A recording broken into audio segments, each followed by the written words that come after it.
Goeiedag familie. Hoe lekker is dit om saam met julle te kuier in hierdie groepsgesprekke? Ons is besig om te kyk na temas wat inpas in ons groter tema vir die jaar. Marked by His glory, known by His love. En in die vorige sessies het ons gekyk na verhouding of vennootskap met God, wat die woord koinonia is. Wat ook beteken om in gemeenskap in die geloofsfamilie te staan. Waarin ons vriendskappe bou rondom ons verbintenis met Jesus en daardeur mekaar te kan ondersteun in liefde natuurlik. So ons het gereflekteer oor hoe om 1 Korintiërs 12 en 13 toe te pas om gesonde, liefdevolle gemeenskap te bou. En in 1 Korintiërs 1 vers 9 lees ons dat God ons geroep het tot verbintenis met sy seun Jesus. So dit verwys na ons vennootskap met hom en elke ander gelowige. Die verbondenheid moet ons aanspoor om mekaar in genade en in waarheid te ondersteun. Ons het laasweek gehoor van hoe lyk gesprekke rondom die braaivleisvuur.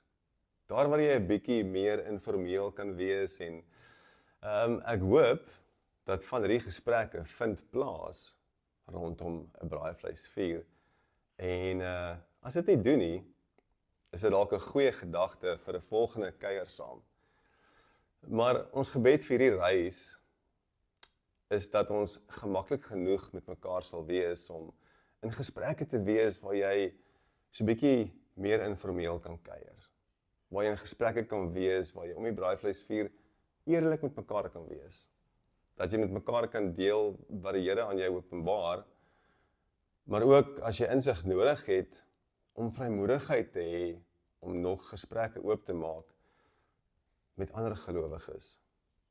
En om te kuier rondom vrae soos, hoe pas jy hierdie toe in jou lewe? Of kan jy my dalk help om my dit toe te pas in my lewe?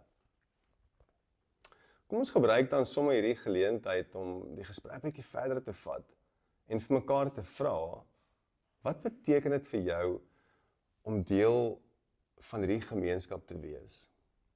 Waar ek in verhouding met God staan, maar ook in verhouding met mekaar kan staan en waar ek eerlike gesprekke kan hê, waar ek insigte kan deel, maar ook kan vra wanneer ek insig nodig het. So kom ons pause die video 'n bietjie en ons deel met mekaar hoe dit is om in vennootskap, in koinonia, met God te staan, maar ook met mekaar.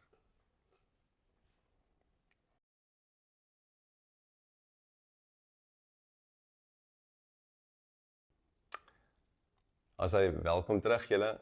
So, Paulus help ons in 1 Korintiërs 13 om te verstaan dat liefde die sterkste dryfveer is in ons gemeenskap.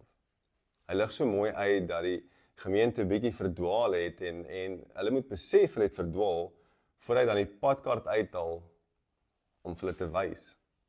So hy sê, al praat ek mensentale, mense en engeletale, al besit ek kennis, al het ek geloof om berge te versit, maar ek het nie liefde nie, dan het ek niks. So hierdie gedeelte vat my so 'n bietjie terug na Johannes 4, waar Jesus met die vrou uit Samaria ontmoet en vir haar 'n keuse gee, om net weer bietjie haar pad terug te vind. So hy offer haar lewende water en dan sê hy in vers 14, maar wie van my water drink, wie van die water drink wat ek hom sal gee, sal tot in ewigheid nooit dors kry nie. So die gedeelte skakel dan so mooi in by 1 Korintiërs 1 vers 9, waar God ons roep tot verbintenis met sy seun Jesus, om in verhouding tot koinonia met Christus te staan, om die koninkryk van die hemel op aarde sigbaar te maak. En dis wat ek en jy doen. So Jesus sê vir die vrou verder in Johannes 4 vers 23, sê hy, daar kom egter 'n tyd, en dit is nou, dat die ware aanbidders die Vader in gees en in waarheid sal aanbid. Want die Vader wil sulke aanbidders hê. So Jesus het nie die waarheid gepraat om die vrou te laat sleg voel oor wat sy nog ooit gedoen het nie, maar hy het haar net laat besef wie sy is, wie God haar eintlik gemaak het om te wees. So na sy die waarheid besef het, het sy dit gaan verkondig in haar dorp en die hele omgewing het verander, deur God se geregtigheid, deur Jesus se genade en se waarheid oor wie sy is. So kan ons vandag net besef dat God ons roep tot fellowship met hom, sodat ons nie kan afdwaal en dors word nie, sodat ons kan besef wie ons is in hom, om sy heerlikheid, sy genade, sy waarheid te kan reflekteer op aarde en in die proses ook dan so ons omgewing verander. So ons gaan nou weer in 'n groepsgesprek ingaan en die volgende vraag wat ons kan bespreek is, skryf dit dalk neer, gaan dink bietjie daaroor. Maar kom ons kyk, hoe kan ons in 1 Korintiërs 13, hoe kan ons dit toepas in ons elke dag? So wat kan ons as groep meer leer oor hierdie liefdevolle benadering? En wat kan ons doen om dit dadelik te implementeer?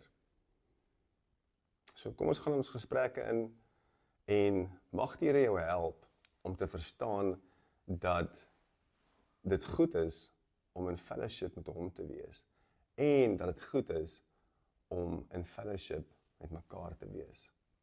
Geniet dit julle.